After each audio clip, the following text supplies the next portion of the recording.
Hello and welcome to the third episode of Personable. Today I'm honoured to be joined by my uncle Kyran Bracken.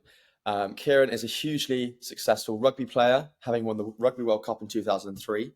He's got 51 caps for England, nearly 50 for Bristol, and over 150 at least for Saracens. He's the winner of Dancing on Ice. He scored a hat-trick in a trial for Liverpool that he hasn't stopped talking about every single year of his life.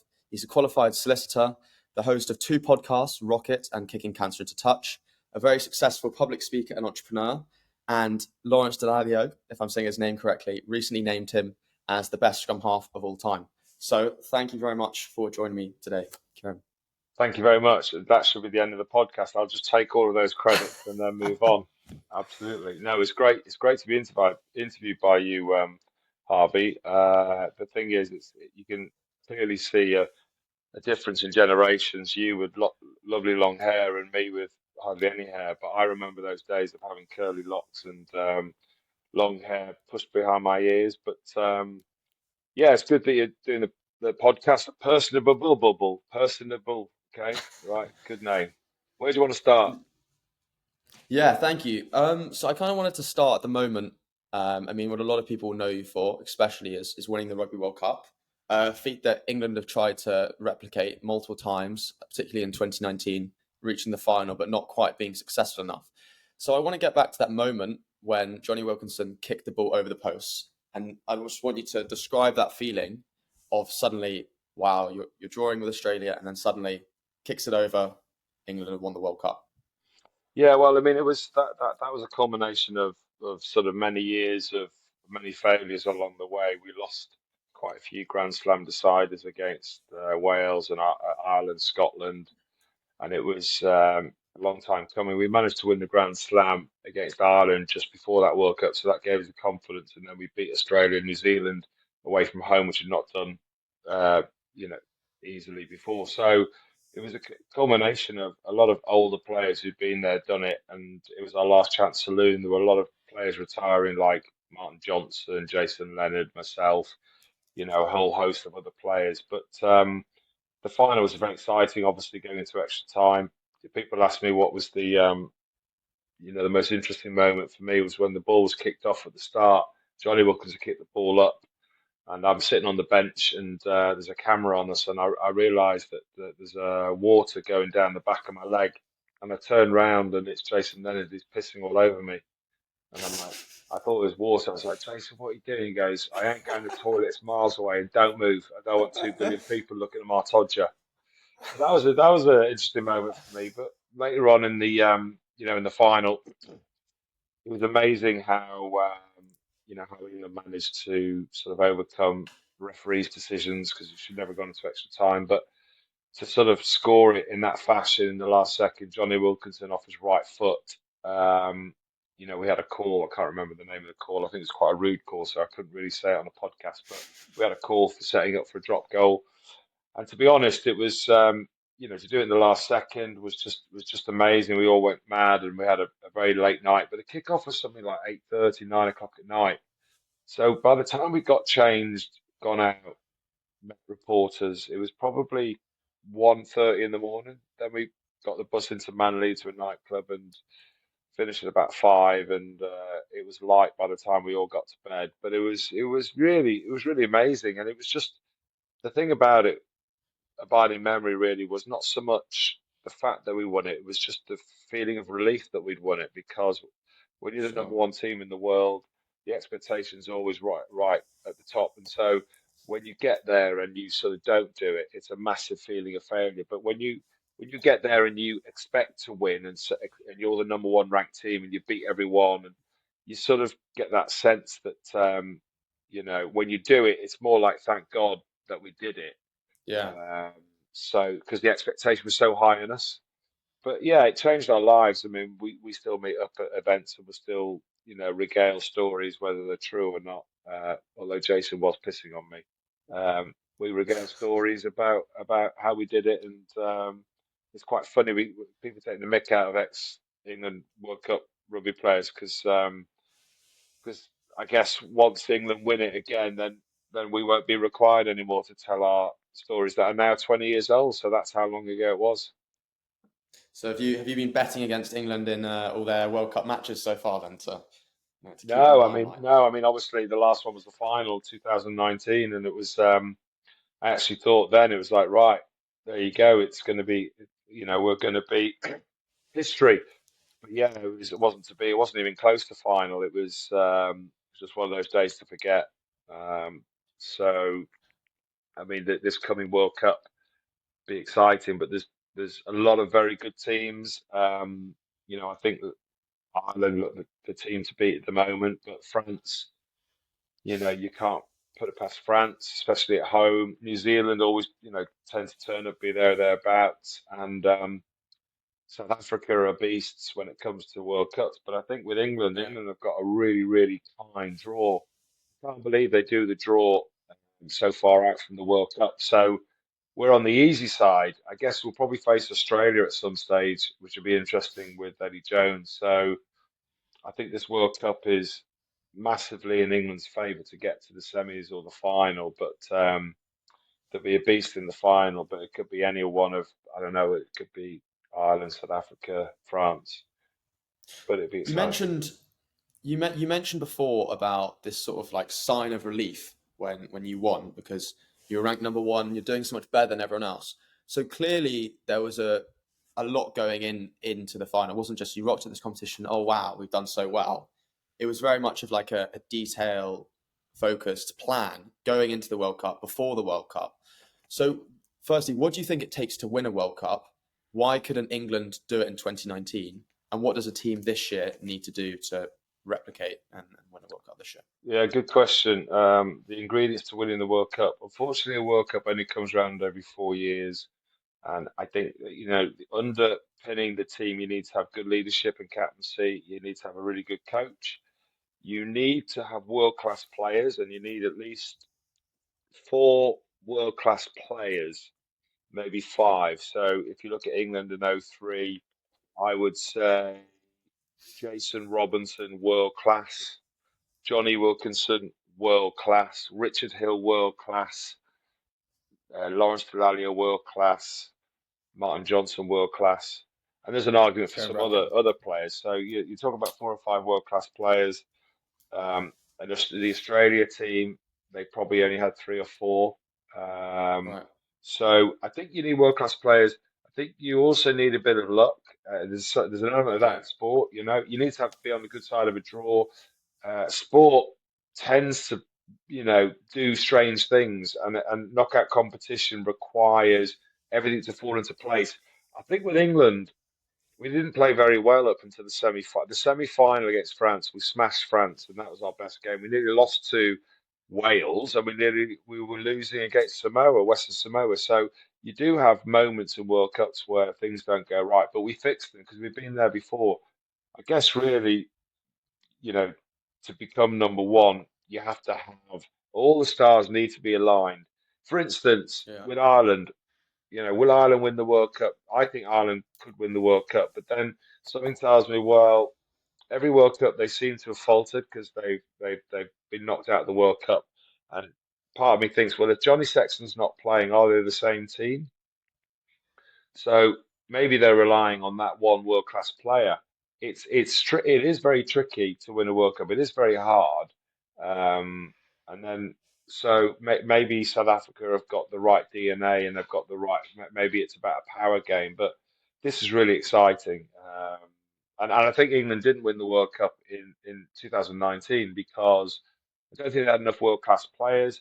I think they had a sort of strange way to the final, but they weren't played that well. It's kind of, I guess, they were blown away physically in that final, and they weren't nowhere near the game. They weren't even in it, so that can Sure. happen.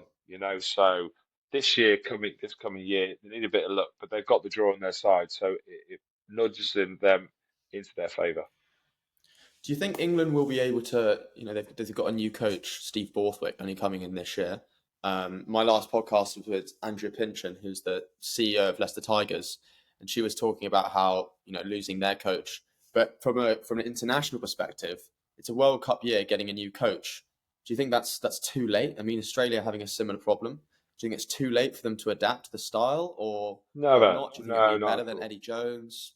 No, because a good example of that is Rassie Erasmus from South Africa, who came in within a year and won the World Cup. He just Sure. changed it around very quickly. It's all about the momentum. It's all about world-class players. It's all about leadership as well. And Rassie Erasmus did a wonderful job as a coach in a short space of time. So can Borthwick do it? Steve Borthwick was coaching of Leicester, I think, 9 months, and then he went on and won the Premiership against Yeah. Saracens. So there's no way you can tell me that you can't do something special in a short space of time. It's not like they all get around the team and they go, oh, what's this new guy about? We'll ease into the way he wants it. Certain coaches come in and they win, don't they? See it in football. Sure. You see that, but that's why they make the changes. No, there would be no excuse for England to say that they didn't win the World Cup because the coaching wasn't in place early enough. No. Sure. I mean, it's nearly 20 years since you won the World Cup, and for the viewers listening that don't already know, Kieran's got three sons: Charlie, Jack, and Lockie. My three cousins, who are exceptionally talented rugby players, with Charlie playing under 20s England, Jack playing under 18s England, and Lockie being probably the best of them all. Joking. Yeah. So Kieran, there's a mix between. I've got two questions. There's a mix between both talent, being naturally gifted, athletic, incredible like that, and then hard work, like practicing your pass, practicing your speed, having good rugby knowledge. So my first question is on, to be a professional rugby player, is it more on natural talent or on on how hard you practice? I'll ask the second one after, but I think there's a combination. I mean, I think DNA helps.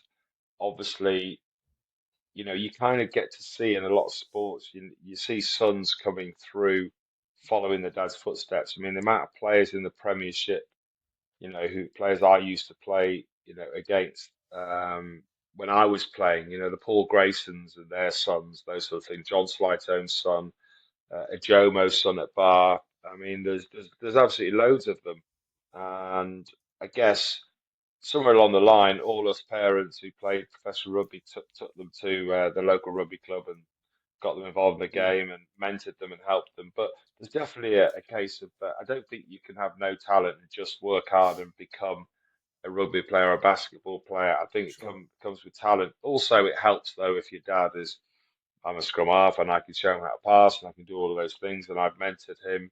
In fact, I brought them all up to be scrum halves because that's what I thought they might be with my sort of size.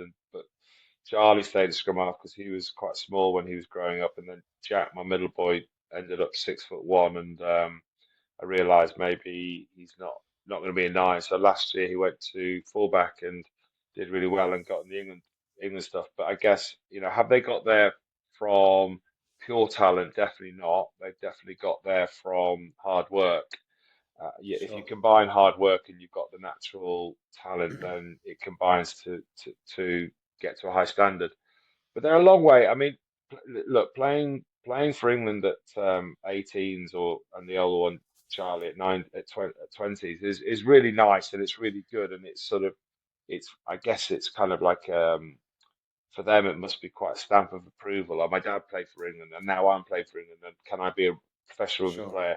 I think the step from being an England player at youth level 18s, 20s to being a Premiership rugby player is literally like um, so such a big gulf.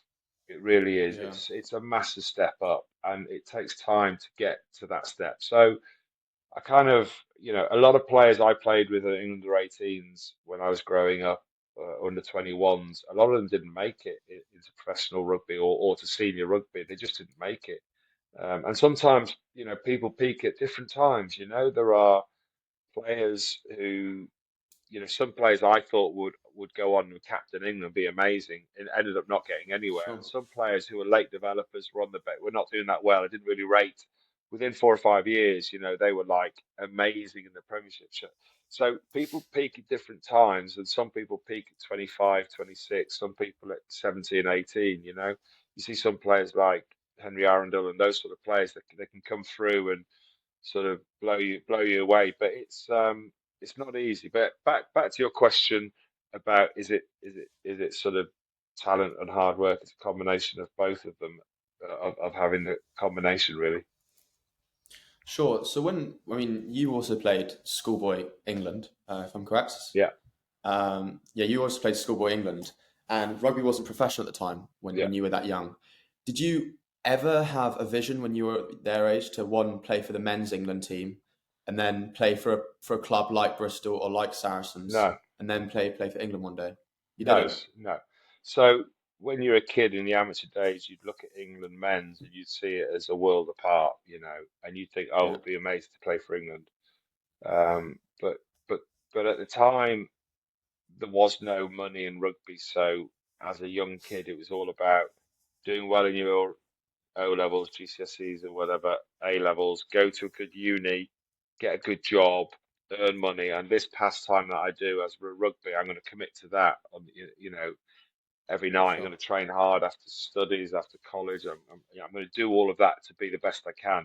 I guess it's a bit like being a rower. I mean, you look at rowers who don't get paid. They get up at 5 in the morning, Yeah. they'll row for 2 hours, then they'll go to school or college, and then they'll row for 3 hours, or swimmers. It's the same, it's exactly the same for those.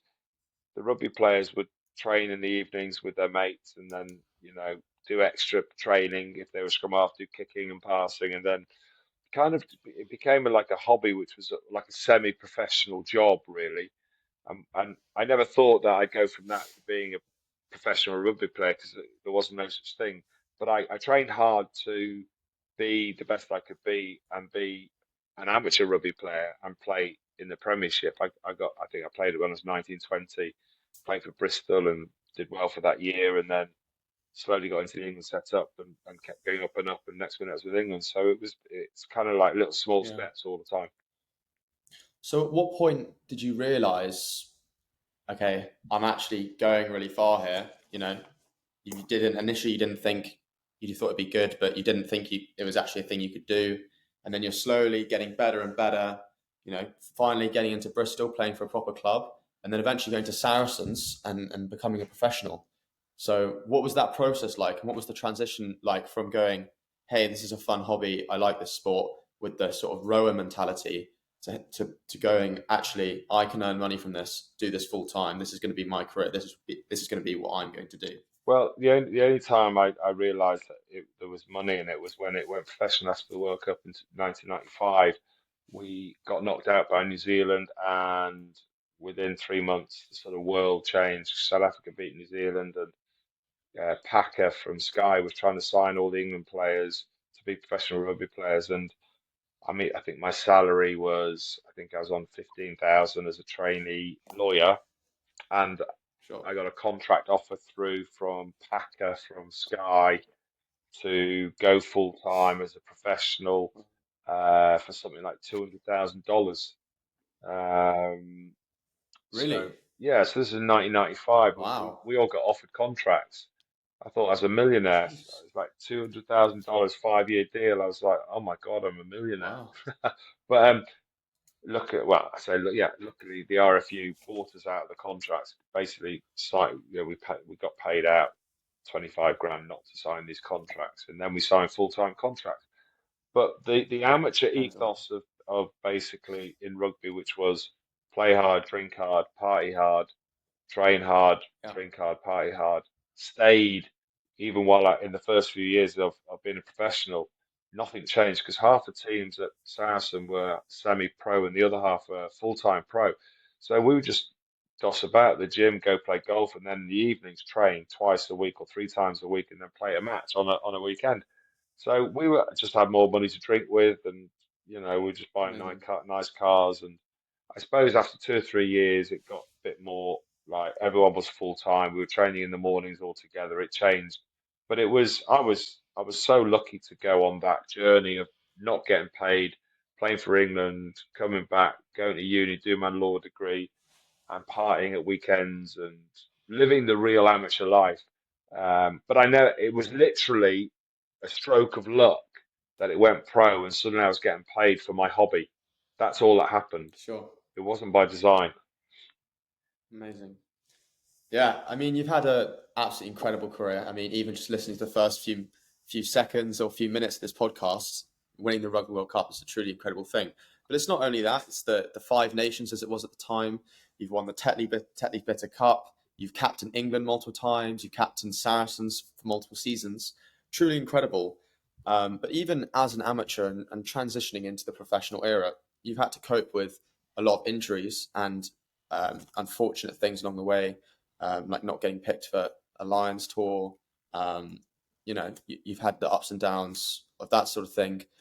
In your debut against New Zealand, you got stamped on by Jamie Joseph with an injury that could potentially leave someone out of rugby, or at least leave them unmotivated to continue playing rugby. So, what kept you going? What made you say, "I've had this really bad injury.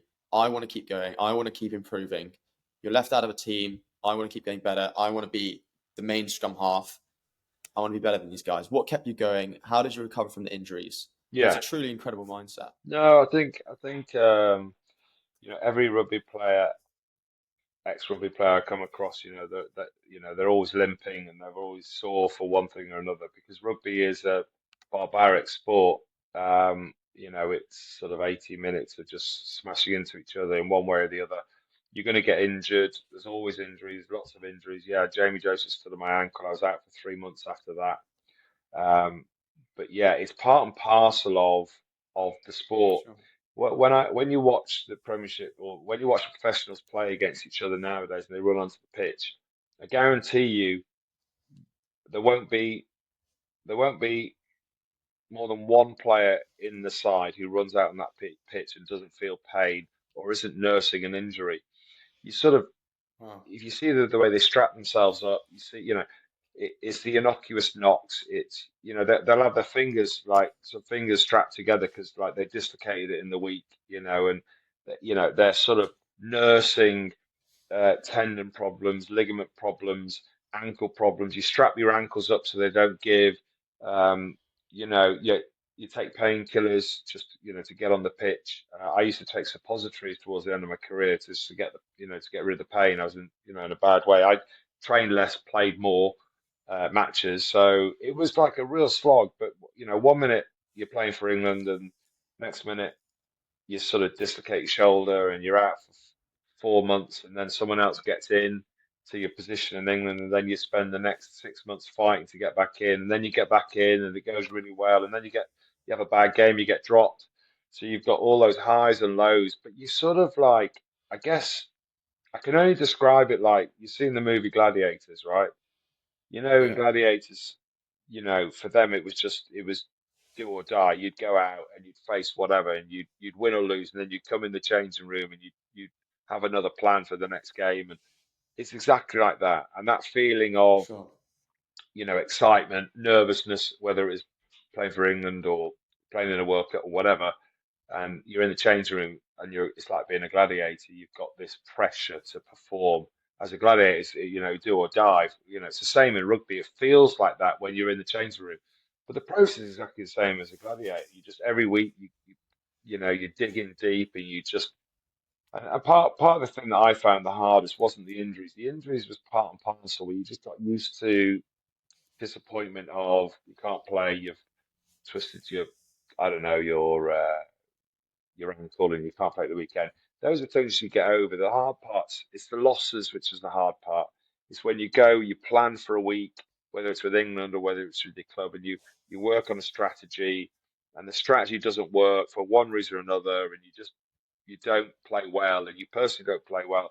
You spend a week in mourning. I mean, one of the hardest things, Yeah. the actual match itself is is a how can I describe it as a professional sportsman is a release of everything you've done in the week. You spend all week planning for the week's match, and then it comes to it, and that's just like an hour and a half of release of what you've been training for, and it's fun, especially if you're losing. But it's terrible when sorry, it's fun when you win, but it's terrible when you lose. Yeah. Yeah. There's nothing worse going out and losing and then playing badly because then your Monday, Tuesday, Wednesday, Thursday, Friday, it's ruined. You don't speak to the wife properly, and I've got little kids. I'm just not interested. I'm annoyed with myself, and then you win the next weekend, and then everything's great for a week. So I just hated Yeah. that. I hated that roller coaster of just you don't know what's coming next, with the highs and lows, and the lows of losing is horrible, and then an injury just puts you in a bad mood. But you reset your thinking. You're right. I'm going to go back in 6 months or 3 months. I'm going to be fit. I'm going to do this. I'm going to work on stuff that I didn't do before. But yeah, it's a real slog. I did 14 years at the top and Wow. lots of injuries, lots of highs and lows. And I look back and I guess I just look at it like I was that, gladiator, just sort of every week patching myself up and going again. And it was great. I loved it, but I don't miss it. How did you cope with those nerves and really high? You mentioned the analogy to gladiators. I mean, a lot of the time you'd have a lot of adrenaline rushing Yeah. through your body, so you're just thinking and focusing on what to do. But with so many games and so many important moments, so many finals, important games, how did you cope with the nerves of making that pass, getting That that was really tackle, hard. The with so many people nerves, watching? yeah, the nerves was really hard. I found to deal with because the mind plays tricks with you in a way because you can be announced that that you're starting at the weekend and you can open the paper and then it can say, oh, Bracken lucky to start this weekend or whatever, and you get undermined by bad press or by coaches saying, this is your last chance saloon type thing. But the nerves was hard. Some people deal with it very differently. Some people are very relaxed. Some people feel sick and get sick. Some people deal with it by smiling and laughing and joking, and some people are headbutting walls before a game. Everyone's different, but Yeah, nerves is kind of like part of what gets you up to be the best you can be physically anyway. I think it was only at the end of my career I start to realize when I get those nerves, I would interpret it, I'd be going, right, this is just me getting ready for competition. Whereas when I was like 19, I was like, oh my God, I'm going to get sick. Oh my God, I'm going to get sick. That's really bad. Whereas later on, if I felt I was going to get sick, I was like, yeah, that's good. I'm ready to go. Back to injuries, by the way. Did I ever tell you what my yeah. worst injury was? Listen, I've had so many injuries. I've had three back operations, four shoulder operations, one knee operation, three groin operations. Uh, God, dislocated my AC joint. That still stays out. Here, I'll show you. Look, this is good. It still stays out. I don't know if you can see it on the podcast, but look at that. That's still out there. But one thing I did That was doesn't look right. I remember in a game I was playing against Newcastle and Doddy Weir stamped on me and basically he stamped on me, but his stud went up my arsehole and ripped my arsehole, literally ripped my arsehole. Okay, um, so basically I hurt. I carried on. Of course, you've got to carry on. And I remember going in at half time and spread my cheeks, and I was like, "What? What's happened here?" And the doctor was like, "Oh, I'm gonna have to stitch you up when you come back in." So I played the game, and I had my arsehole stitched up. Where this podcast isn't going out anywhere, is it? So basically, the forwards used to wear these really long studs. So he's basically ran over the top of me and he's sort of stamped on me and then scooped away and he's basically ripped my arsehole a bit. So yeah, that's it's not pretty. I mean, arseholes aren't pretty, but yeah, that was my worst ever injury. Apart from I had my teeth knocked out against Bath, but that was good because the teeth stayed in Andy Robinson's head, who was playing for Bath at the time, and he dropped me years later, and he's got this lump on his head. And I remember he was in hospital because I think he got sick because my tooth was still stuck in his head.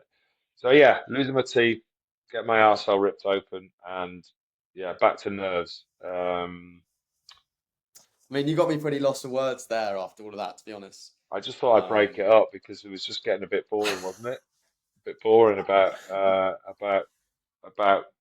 I don't know, being a professional. There you go. That's what you can look forward to. oh, wow, thanks. I look forward to. I'm sure Charlie and Jack and Lockie really look forward to that as well.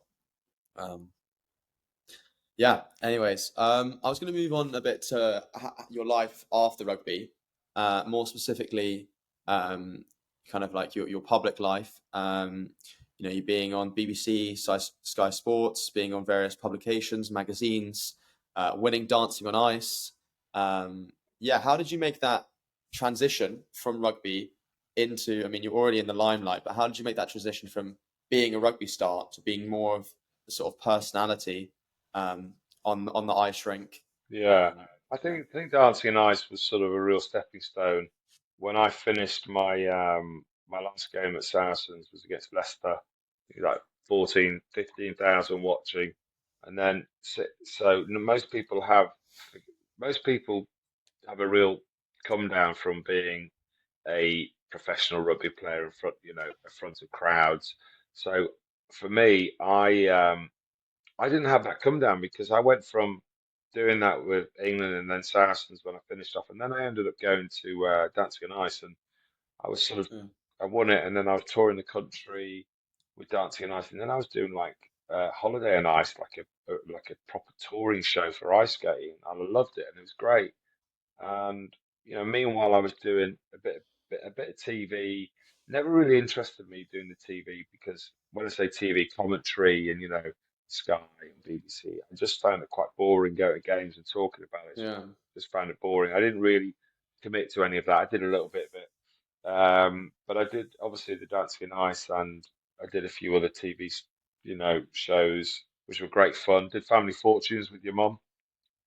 yeah. Your mum got I Good. think she got the final answer. We won 30,000. That's Yeah, I saw. I've watched that a few times. That was very good. yeah. Um, So, but most people actually, a lot of people know me from dancing and ice more than the rugby. So I think that was quite a bad reflection on my rugby career because hopefully they remember more than just Than, Well, no, or maybe it's just that you're a really good dancer, Kieran. yeah, that's true. I read online that you got the 29.5 out of 30, which was the top score, was it ever? Or at least on It the was the top series? score ever, but it was only the second series, so that doesn't mean anything to say. Yeah, because that's still it's something. There's been like 30s, like about 50 of them since then. I got the best in the 12 months. Yeah, yeah, Yes. So that's really impressive. yeah. Did you ever think about getting quote unquote ordinary job, like going back into law or something along those Oh, lines, yeah. working for I someone mean, else? kind of. I mean, I like mean, it's what a lot of people would have done. one of the things that I did when I was playing rugby is always had a keen interest in property. So I made a mistake of investing in Ireland. I bought land in Ireland to develop during the crash. Before the crash, I bought. But meanwhile, I was trading all the time in London Sure. with houses and stuff. So kind of, I think one of the things that helps you as a sportsman, certainly for me as a rugby player as well, was like when I come home, I had something else to think about, which was Mm, property development, buying stuff, sure. getting workers in. I had a team of 6 to 8 people working for me doing builds basically in Wow. London. So that was quite a good sort of focus to take away from the rugby, and then that meant probably that helped my rugby. There's a study done saying if you just Sure. do one thing and you focus on it, then you know you won't be as good as if you do something else to sort of take your mind off it. So that was good for me. And I guess I, getting a job, I couldn't really go back into the law because of no experience. I thought of going into the city and doing some sort of finance thing, but I was enjoying myself touring and making good money, and I guess found after dinner speaking quite lucrative, and end up sort of Yeah. falling into Sort that of. and doing a lot of that really. Sort of on that point, I mean, you mentioned most people know you from Dancing on Ice, but that was perhaps 15 years ago, and yet you still do events in nowadays, and people are just as interested, if not more interested, to hear about you and your rugby. I mean, there were 30 people or more as part of that Rugby World Cup team, and you don't see all of them doing that. It's clearly because you've got this very likable, confident personality with lots of stories to tell. So, how did you sort of I want to say master, but at least get very good at public speaking. You mentioned being susceptible to pressure before Yeah, in rugby, but so how did you turn that fear almost yeah. into an incredible asset and create a great career out of public speaking and hosting events? Oh, I think being a scrum half, you're normally a very vocal scrum half. You think about it. Matt Dawson, very vocal scrum half. Has a way with words. Same with Austin Healy, the same sort of thing. So I guess when you're a scrum half, you tend to be a bit of a pain in the arse who doesn't mind making a fool of himself standing up speaking. So I guess it comes naturally to, Sure. certain positions and people. And I guess also when you're a number nine, you're sort of controlling what's happening on the pitch a lot. So you're either a captain or a vice captain or whatever. So I guess being positionally, it really helps. You know, yeah, I won Rugby Speaker of the Year a few times, but I guess I nicked a few stories. We all nick stories from each other and sort of get used to it. You kind of get used to it, I guess. Although last week I did a speech last week up in Cumbria, and it was a rugby league town, and I absolutely died on my arse, Harvey. It was horrific. Like I normally tell like a few good opening rugby jokes, and I told them and literally nothing, like nothing. And I thought to myself, I've got to change tack. I started telling COVID jokes, little bit of a laugh, but then I went into like other So stuff. not even on rugby, just COVID COVID jokes. jokes, yeah. And oh man, but some of it was I died. That's I tough. died on my ass. But then it took me 9 hours to get there. I've never died like that in my Oh, life, but luckily I did an event the day after, so that was Saturday night. Did an event for like a place called Mersey Rugby Club, and they laughed at the same jokes. So I think it's where you go. But when I was in Cumbria, I mean, it was rugby league city, and they just had no idea. When I would mention names like Will Carlin, they were, not, it was quite funny. The whole thing was hilarious, but I died on my ass. That's hard. Harvey. I don't mind dislocating my shoulder or my ankle or whatever, but when you tell a joke in front of 300 people and no one laughs, and then you got to carry on for 40 minutes. That's tough. talking. Before we move on to like some of the more serious stuff, I've got two questions. Firstly, have you got any funny or interesting stories? I was watching a video of you yesterday. I won't say it. You can say it or say something else about you getting a kid coming up to you for your signature, something to do with trading Oh generally, yeah, yeah. or you can tell us something else. I don't know if you've got anything front of mind. The Oh floor is God, yours. sure. There's a few stories I could tell you a bit rude. I'm just thinking what you could You use have them. talked about ripping your asshole. It's not ideal, but No, no. I guess I'm just thinking of what I could tell you on the podcast, which is quite funny. Um,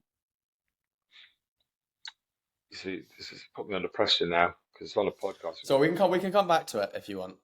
We Um, can come back to it. yeah, come back to it. Come back to it. You also mentioned when you were saying the podcast before was boring. I wanted to ask you potentially that contentious question. Not so, depending on how you look at it.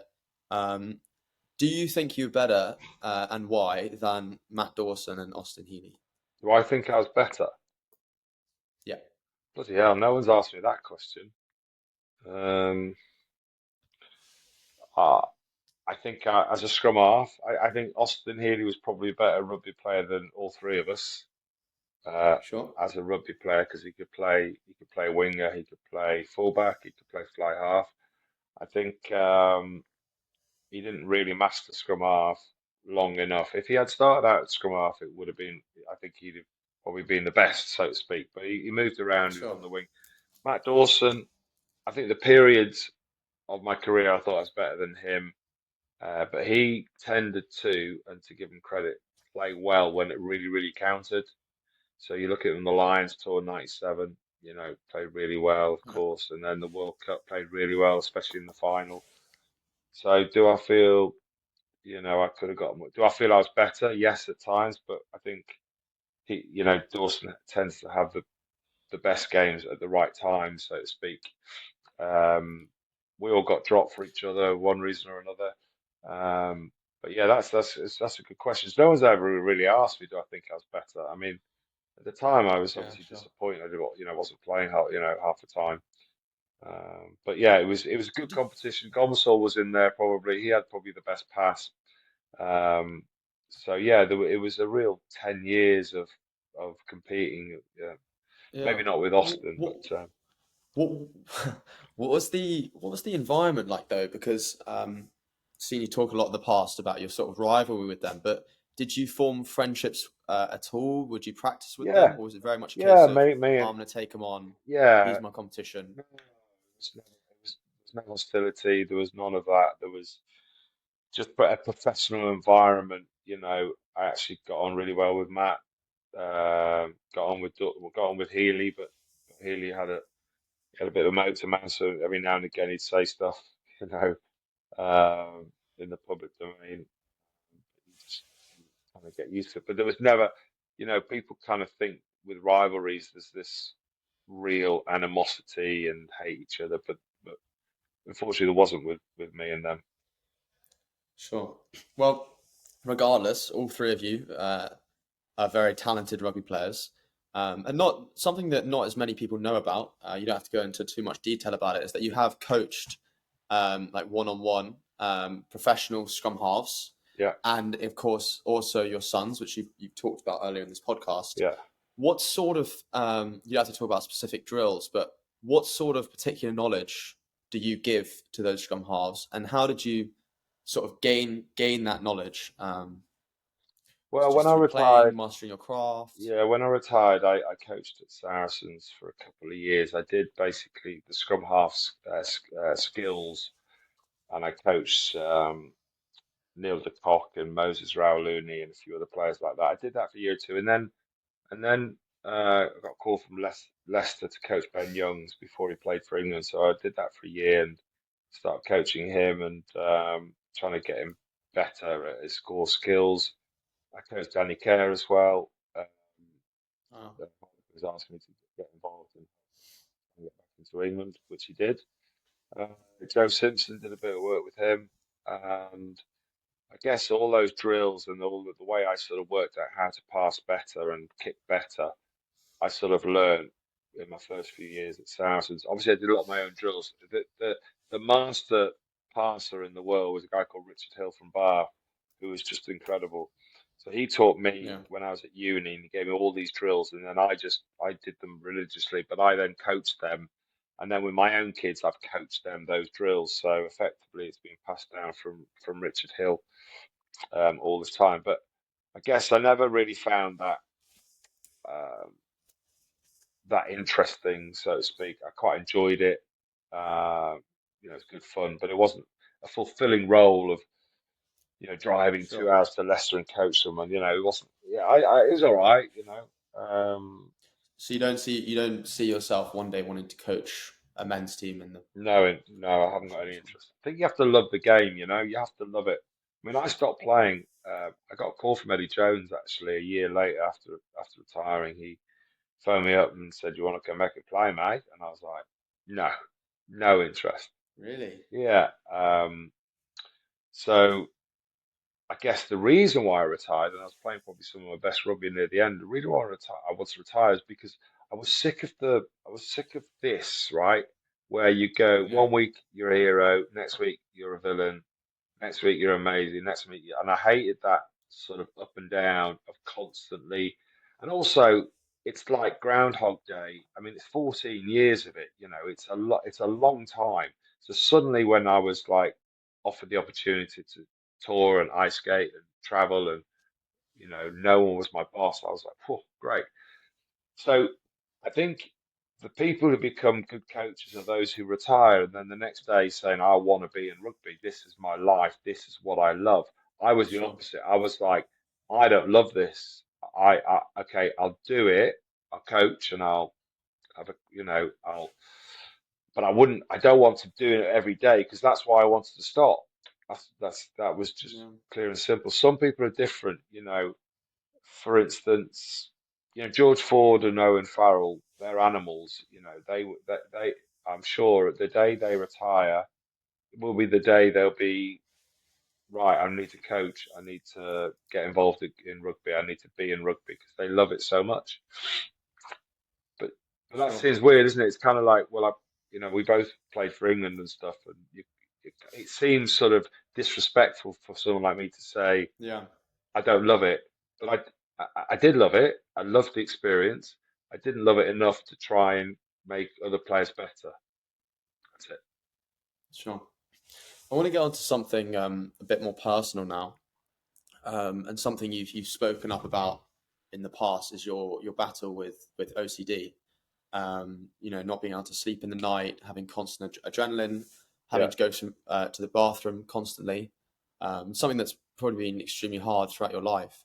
For people listening that have OCD or have other sorts of conditions similar, what sort of advice would you have for them, and how you've coped with something like that as a professional athlete at the top of their game, and has now been confident enough to actually speak up about it, which is a very tough thing to do. So, what sort of advice would you have for I someone think I going think through a similar sort nowadays of it's thing? much easier for people to talk about it. I think the overwhelming thing for me was embarrassment about what was happening in my head, so to speak, because I did view myself as that gladiator on the outside, but then obviously I used to get nervous for games, and then I used to internalize things, and because I was a perfectionist, and perfectionists tend to be good because they don't stop until they're the best they can be.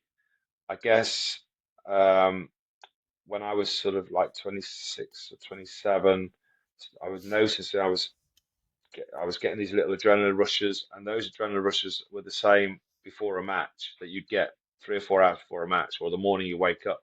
I was Yeah, getting them on a Tuesday and Wednesday, right? And then I was going to the doctor, and then they did a test, and they said, "Oh yeah, we found the problem. You've got Helicobacter pylori, which is a bug in your stomach. You have these antibiotics, and you'll be fine." So I took them, and then I didn't feel fine. Then I wasn't eating properly. So effectively, what was happening was the pressure of it all, the rugby, was having an effect on my mental health, and I was getting anxiety. Okay, so that's what was happening. But it took me like years to work out what the problem was. yeah, But it was the pressure of playing rugby. It could have been head injuries when I was younger, we don't know, but definitely the pressure of playing and the anxiety. And then I was finding myself like negative thinking about things over and over and over again. And I was going to the toilet because I thought if I go to the toilet, like if I go for a wee, then I'll have a proper night's sleep. But then I get back in bed and then I go, I need another wee.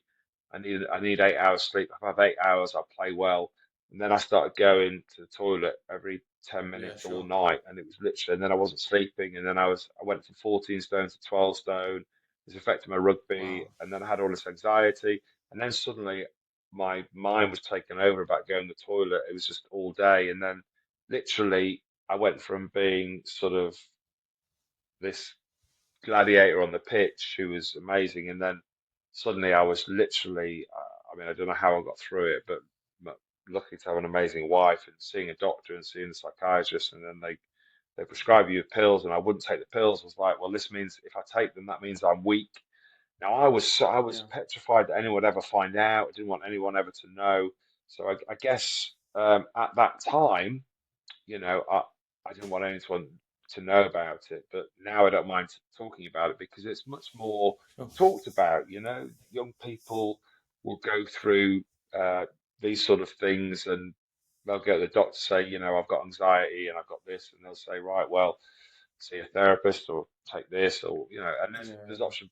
Blokes, I think, are less frightened of talking about it now, but when it happened to me, you know no one would talk about it. But yeah, it was a tough time in my life. It wasn't very nice, and I think it was really hard. But and my kids, I don't know whether they'll be affected by that sort of thing in the future, but hopefully I've talked to them about it, and I want them to be on the lookout because obviously if I pass down the genes to be a good rugby player and maybe a nice dancer, maybe I'll also pass down the genes that when they're under pressure, they might things might be tough for them. So, yeah. I mean, Charlie's. I remember on the beach, and he was a bit younger, and he had some pretty good dance moves. oh So yeah, hopefully they just have those two sets of genes and not the OCD. yeah, But on a more serious note, like, I do really respect you talking out about this sort of thing. But on like a son of similar topic, unfortunately of the topic of the new podcast that you've started with my mum, yeah, kicking cancer into touch. I was wondering if you could sort of introduce why you're doing it, the purpose of it, what's the goal of the podcast, and what's it about? yeah. Well, the podcast is really about how can I explain it? It's about documenting the tough journey that someone has to make with the diagnosis of cancer. I think cancer, the big C, is one of those things that we all dread, and kind of been amazed in our family for years. We've never really had a catastrophe or a big Yeah. upheaval, and I guess something was always going to come along the line, and it happened to happen to our little sister Louise, and Louise has been battling with cervical cancer, but I guess it's for us as a family, we're all very shook by her diagnosis, and we're all behind her in her fight. But what's amazing, the reason why we did it was she wanted to explain to the general public as to how to tackle a diagnosis of cancer, whatever that might be, and understanding firstly why you might have got cancer and what are the options. And I guess from the podcast, the sense is that we rely always on just the doctor for an opinion, but the doctor isn't always right. You have to really investigate, what more can you do? Is there other ways to get better? You know, with a diagnosis that's terminal or this or whatever, what are the options? Okay, they're this, and this. But it's also about trying to sort of make people aware that there's always options. What I found amazing about the podcast is not really, I suppose, not just the content, but also her fight to stay alive and her grit and determination. And that's what's amazed me about it, is about her mindset, which is so positive, so strong. So yeah, for me it's been a tonic of being resolute, of having Yeah. real strong beliefs. And yeah, I'm amazed by her. I mean, I've always thought she was amazing. Your mum's amazing, but she's just so strong, so positive, and yeah. So I guess back to your point of doing it, it's about kind of about helping other people. We want it as a record to kind of go, well, this is our journey, and there'll be some bloke sitting on a tube who's just had a diagnosis of testicular cancer, and world's coming in, he's got kids, and they're going to listen to our podcast and they're going to go, do you know what? That's what her advice. That's how I'm going to think about Yeah. it. Okay, I'm right. This is what they're saying. So what's the second opinion? What after? What's next? And I think that's what's really missing, I guess, in the journey. I know a lot of people's journeys are different. I know cancers are different in different environments, but it's a sort of a family of a family affair of tackling it as best we can.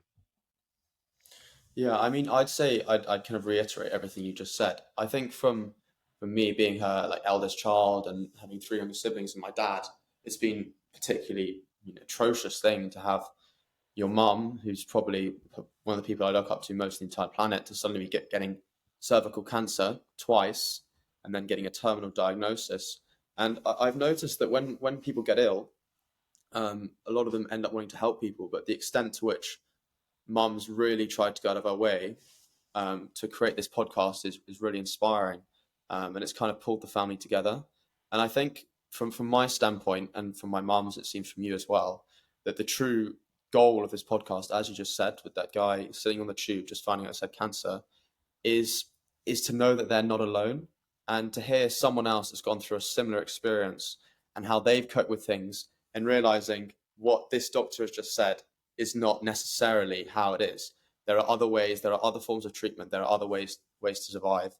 So yeah, I really want to just to praise And, and, mum and and also to praise another you thing to say on that is, though, is one of the things that I found really cathartic is actually it's made me. I think, and you'll have this in your life and you're very ambitious and you want to go right to there, like I did when I was playing rugby. I wanted to be right up there, and you're the same. You're very ambitious. You're very erudite, entrepreneur. You want it now, and but basically, I think what happens in life is you have these dreams, especially when you're young and you've got lovely long hair like you have now. like I used to have. Appreciate But it. you have these dreams, and then you set about fulfilling your dreams. And I guess you then get to where you're going, I guess, or get past where you're going, and then you forget that life's about living. And I guess really with Louise, Louise has lived an amazing life. You know, her dream was to have kids, her dream was to run her own business, her dreams was to, Yeah. you know, to become wealthy. She's achieved everything she wants to achieve. And I guess sometimes in life, you know, you get these curveballs, you get these, you know, things don't go your way. But for me, it's been good for me because it's made me really realize that life's about living. So I do things I really want I enjoy now. As in like, I'm not trying to Yeah. go anywhere anymore, if that makes sense, because like I want to enjoy the moment. I want to see my kids play rugby. I want to, of course, I want to make money, but like, I guess I'm sort of like scaling back I'm changing my priorities, if that makes sense, in my life. And you know, I can afford to do that. And I guess it's kind of Louise has given me that impetus to, and especially when I'm really having a shit day or something doesn't go my way or Mm. I'm not happy about, you know, I just kind of go, oh, let's put this in context, and that's quite good. But yeah, it's been hard on you, it's been hard on the family, and yeah, and we just want to, like you say, help other people. If they can help one person, that person on the tube. Have you got a final message for anything else you'd like to say No, from your rugby you career or wanted me anything else? to tell you a joke, didn't you? So I've got to finish off on a joke. If you have one, The if problem it's is only if that it's funny though. No, not if we're getting some, only if it's funny. traveled 8 hours, and only if it's funny. If Um, not, we're all leaving. well, I'll tell you a true story. So it's to do with COVID. So basically, Oh, we're I getting the COVID jokes. You no, failed. it's not. No. Basically, during COVID, obviously, I always open up with a joke. I say, look, during COVID, I didn't earn on any money, of course, no speaking, and everyone says, oh, and then I say, oh, don't worry, I'm rich in my own right. It's all tied up in my parents' house, as a bit of a joke, right? Yeah. And then I say, so I ended up going to the local pound shop, which I did in here in Barnet. I went to the local pound shop and I thought I'll save money, I'll buy stuff in there. So I'm looking around the pound shop and I'm thinking, what can I buy? And then I see at the back there's some autobiographies. So I think, right, I'll get a sports autobiography. I get to the back and I go to the back, and there is my own autobiography. Now, bearing in mind, Wow. we're in a pound shop, right? So, you know, my own personal self-worth has gone right down. So I pick up the book and I take it to the counter. I put it on the counter and I said, oh, look, how many of these have you got in stock? She went, oh, okay, I'll have a look. We sell a few of these. I was like, that's good.